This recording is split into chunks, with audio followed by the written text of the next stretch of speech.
You've given us so many amazing processes and tools to better ourselves and to flow with our inner being. Which is the same statement, to be who we really are. Inner being, aligned.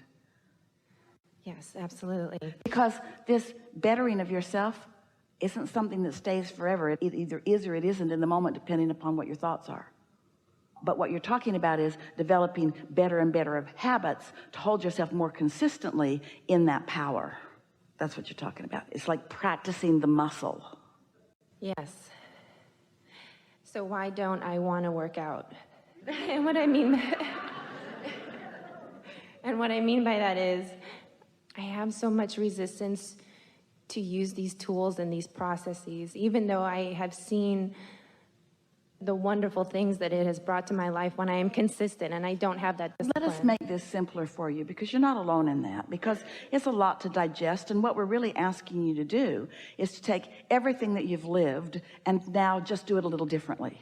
And that's a lot to ask of anybody, because you've got patterns and habits, and you've also got law of attraction compounding those patterns and habits. So give yourself a break. But there is something that you could consider, because we have found an easier way of talking about it. We talked about it already, which is, rather than working so hard to move up the emotional scale, just find yourself in satisfaction and identify it and isolate it and know what the feeling feels like, and then let that be your sort of standard of what you're reaching for.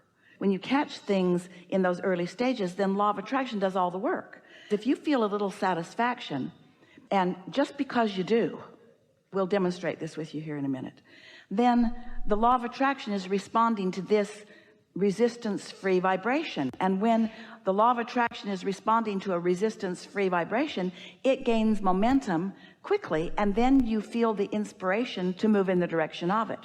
Now we're going to give you a statement that, as you hear it and sort of let it settle in, this is the basis of where your new belief and understanding is going to come from. We're going to speak it clearly and probably loudly, if we know Esther, when she gets hold of one of these impulses from us. And we're going to repeat it until you all really hear it and understand it. Satisfaction, which is what your inner being feels all the time about you, where you're going, who you are. Satisfaction on steroids.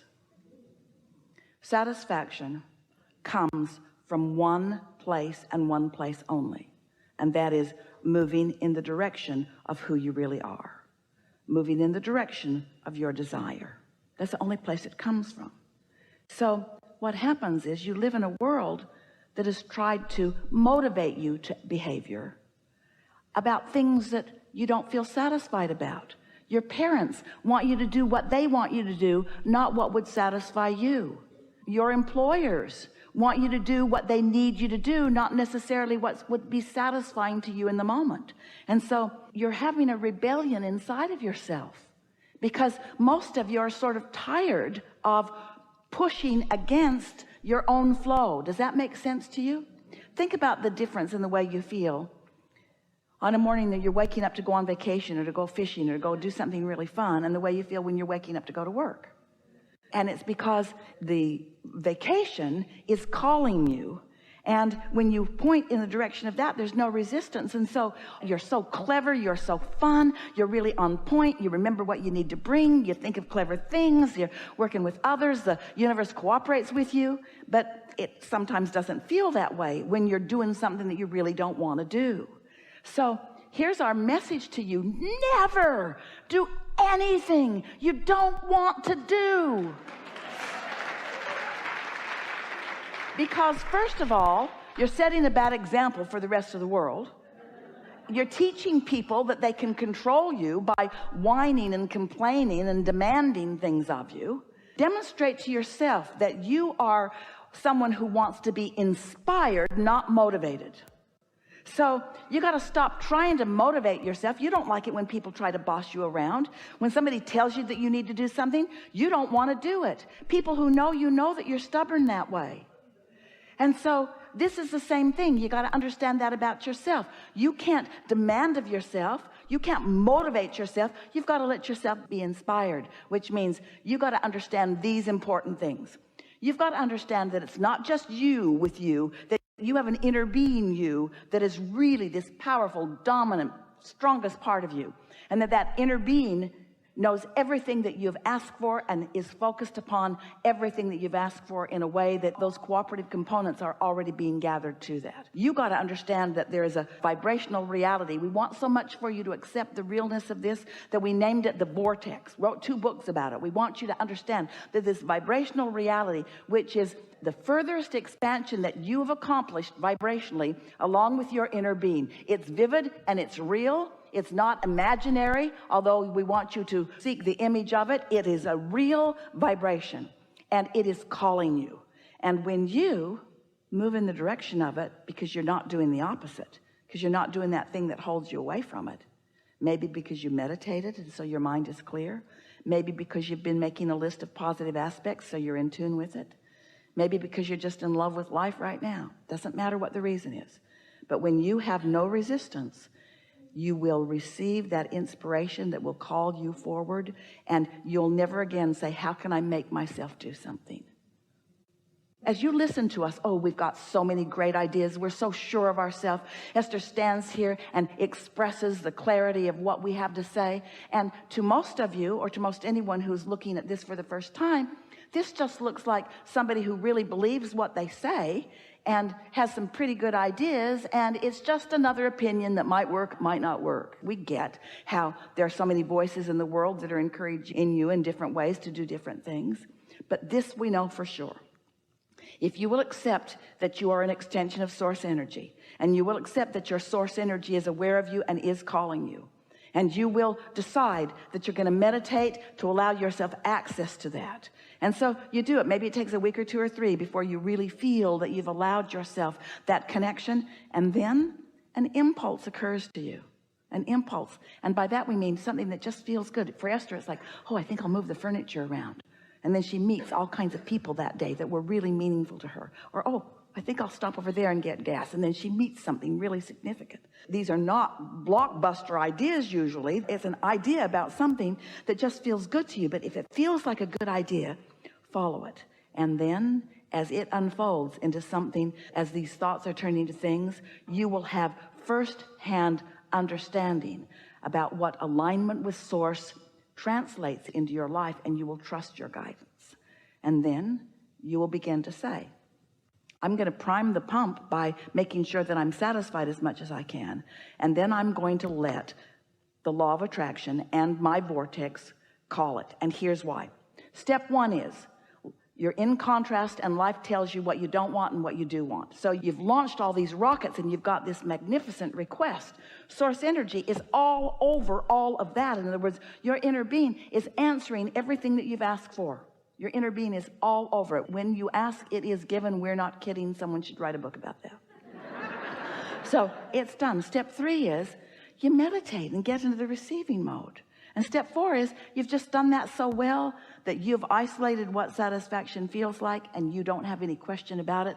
And that's your guiding feeling. I want to feel satisfaction. And so you reach for it and you find it and you hold yourself steadily there. And then step 5 is you're so good at alignment that now you embrace the contrast that puts more in the vortex. You don't feel bad about more contrast because you know it's necessary for the expansion. So you stop second guessing yourself and you move in the direction of what feels good. And you never again try to motivate yourself to do anything.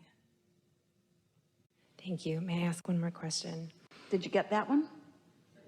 Did it make sense to you? Yes. Really? It will. When I listen to Well, we this don't want to again. put you on the spot. We wanted to settle in with you a little bit, because what we just said to you is most people can't hear us until they've really done that. And once you've done that, Esther spent a week or 2 after we began talking about satisfaction in this way, asking herself, what is that feeling of satisfaction that Abraham's talking about? So she started wanting to be aware of it. And then she'd get into her car, beautiful new Cadillac Escalade, and she'd get out onto the highway and sort of just settle into the road and the ride and just feel excellent. She'd just feel like, whew. And she thought, this is what satisfaction is. It's this feeling of adventure and calm and well-being and eagerness. I am so satisfied. I'm so satisfied. She got on an airplane one day and she was in the first class cabin. So she slipped into her seat and she thought, satisfied. And then she sort of settled in and buckled up, and now the plane's in the air, and she reclines her seat and she gets her blanket and her pillow, and she's thinking, oh, I am so satisfied. I'm so satisfied. I'm so comfortable. I'm so satisfied. This is just satisfying. And then a flight attendant came to her just as she was putting her sunglasses on and getting ready to snuggle in for a long winter's nap. And he handed her a bottle of water. And he said, I heated this for you in the microwave. I thought it might make you more comfortable.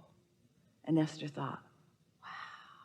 Well, first she thought, do I look old and feeble? And then she thought, oh, no, this is because I'm so satisfied that the universe is looking for other cooperative components to help me feel even more satisfaction. She'd be in a restaurant, slip into the booth, friends across the table, she'd look at their faces, she'd feel such love for each one of them, and she would think to herself, this is so satisfying. So satisfying. The fragrances in the air, and the leather that I'm sitting on, and the friends that I've gathered with, and the entire atmosphere of my life, it is so satisfying.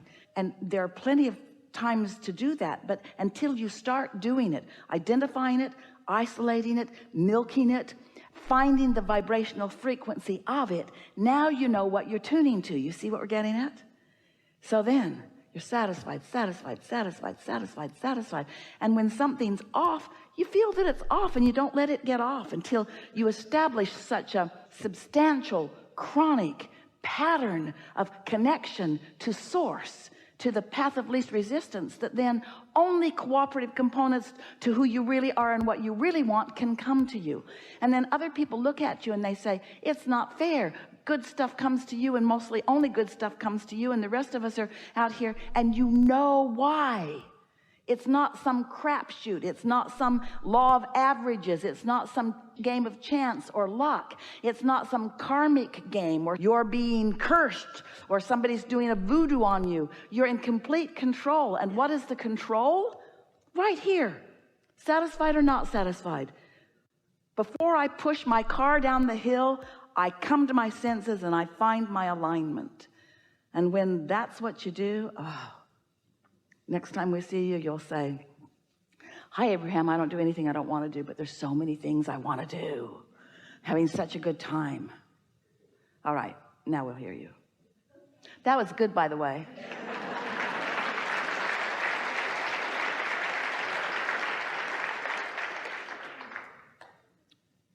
I am having such a great time.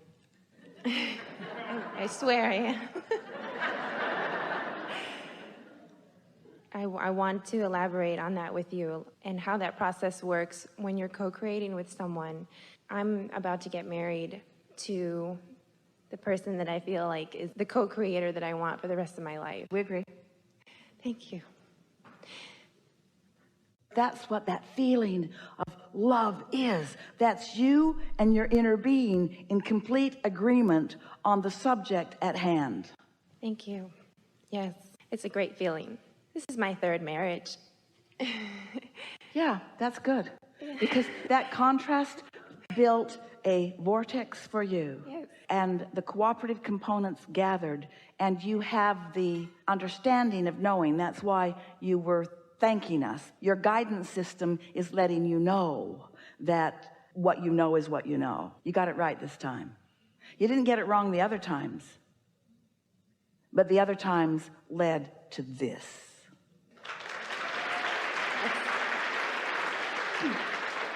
So don't spend any time dissecting that.